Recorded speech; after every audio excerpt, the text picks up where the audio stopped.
Hello YouTube, this is Dan Segal with Hope for Zion. Today I want to talk about part 4 of my survival preparation series. Again, just as a reminder and as an overview, I've divided my preparations into 4 parts. Physical preparation rules when you are dealing with bug out preparedness. The rule of threes and the rule of musts. The rule of threes is you have 3 minutes to bleed out without a tourniquet, 3 minutes without air, 3 days without water, 3 weeks without food, 3 hours in harsh conditions without shelter, 3 cutting tools, 3 firearms or means of protection, 3 miles to walk and then you rest, 3 hours of walking and you change your socks, 3 methods of fire starters, 3 methods of water purification, and 3 days of concentrated food. The rule of musts. You must have water, you must have fire, and you must have food. Learn multiple skills about acquiring water, fire, and food. Become the most valuable member of your group or family by the skills you have. Learn and live the beliefs that 1 is none and 2 is 1. Loose lips sink ships. Improvise, adapt, and overcome. Be flexible. Things seldom go as planned. The rules change when the SHTF. Now, I know that I've got these in the beginning of all of my videos, and I'm not trying to wear you out with them, but I want you to remember these things. And so I try to remind you as I go through them. Also, today we're talking about number 4, conservation or self-defense. In conservation or self-defense, I encourage you to buy popular calibers. Don't go after these off-brand, offbeat calibers that you can't get ammunition for. They're very expensive, and a lot of times you might get a good deal on one because they can't find ammunition either. But buy popular calibers, buy calibers that others in your group have so that you can interchange parts and ammunition, and buy what you can afford, but get one, at least one. Learn the rules for owning a gun. A gun is not a toy, it's a tool. A gun is always loaded and never point at anything you do not intend to shoot. The popular calibers: number 1, a Ruger 1022. Secondly, buy a 9mm pistol. Third, a 223 caliber, the AR-15. Number 4, a 12-gauge shotgun, a 308 caliber weapon, and then the SKS 7.62 by 3.9. I'm going to be going through these individually, so let's skip ahead. As I talked about, the 22 long rifle, the Ruger 1022, I would suggest this over any other weapon that you can find. You can hunt with these. They are not only a varmint gun, but they're also you can use them as a deer rifle. I would definitely suggest this be your first weapon. The 9mm, as I pointed out, the high point, is a heavy gun. It's a fixed barrel. It's not a floating barrel, but that doesn't mean that it's not a good weapon.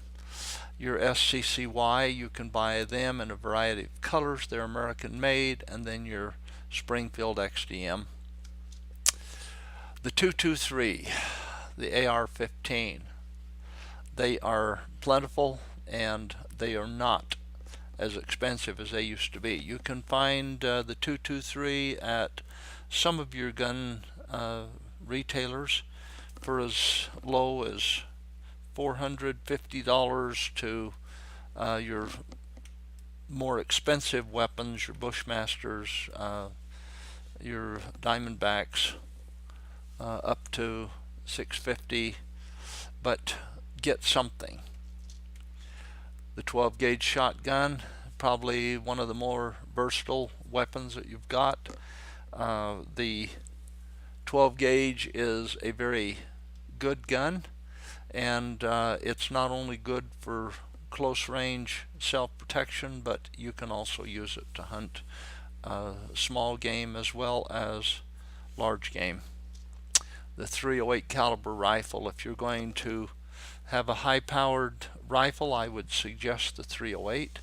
It has the same velocity and trajectory as your 30-06, and because the ammunition is a smaller round, you can carry more of them, and they are very plentiful. Most people have the 308 SKS. These used to be a very inexpensive weapon, but the ammunition is very plentiful for the 7.6239, and I would suggest that you get at least a box of steel case ammo. The reason is you can use the steel case ammo to hammer down and turn into hunting arrow points. So you might want to consider getting some steel case ammo. An air rifle. Some of the newer air rifles have the same velocity as a 22. They will go 1400 feet per second, so get a good air rifle and you can actually replace a 22 in some cases. A bow and arrow. I would suggest that you have at least one recurve bow with some arrows on hand. Get a good supply of arrows, because you can use those with your wrist rocket or your slingshot.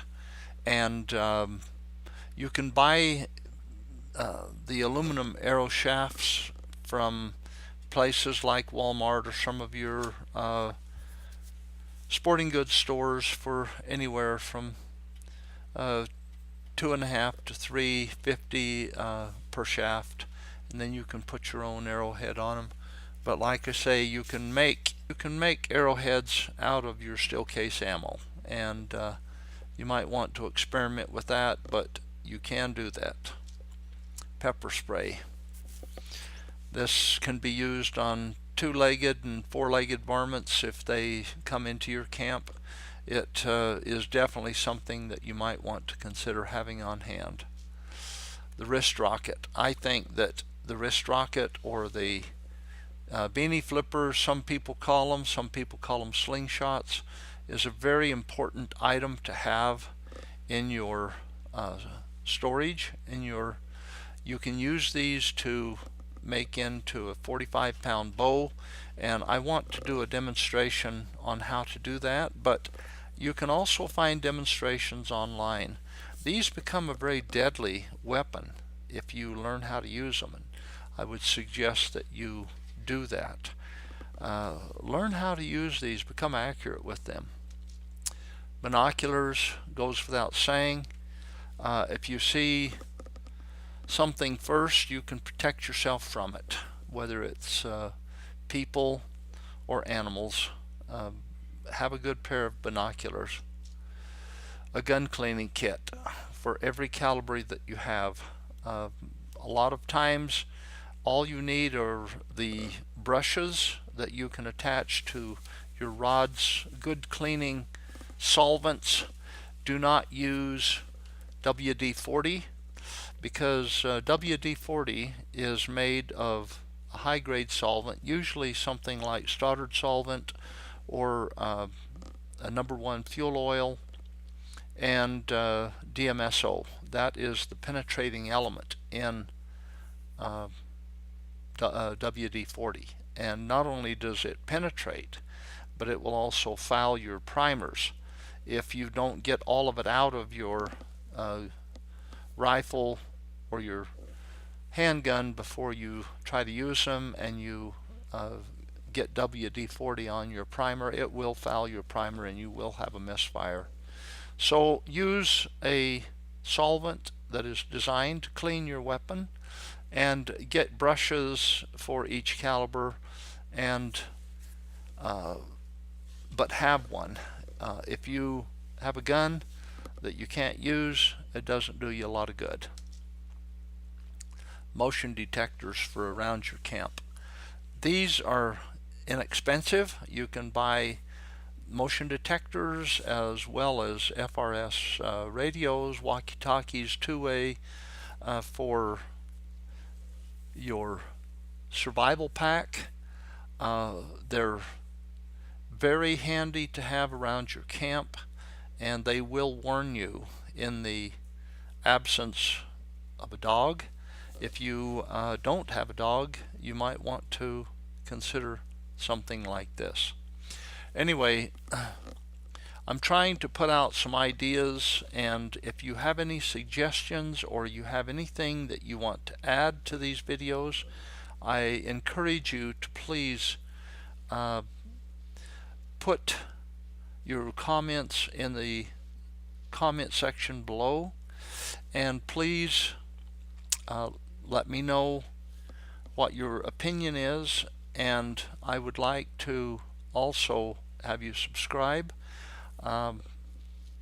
It would help to have an idea of who is watching and whether you like the videos or not, but I don't want to unload on you with the whole load like some of the survival videos do. They give you all of the information all at once, and I'm trying to break all of this down so that you have it a little at a time, and you can work on one video and then go back and look at something that you want to do to reconsider. But let me know what you think. Thanks.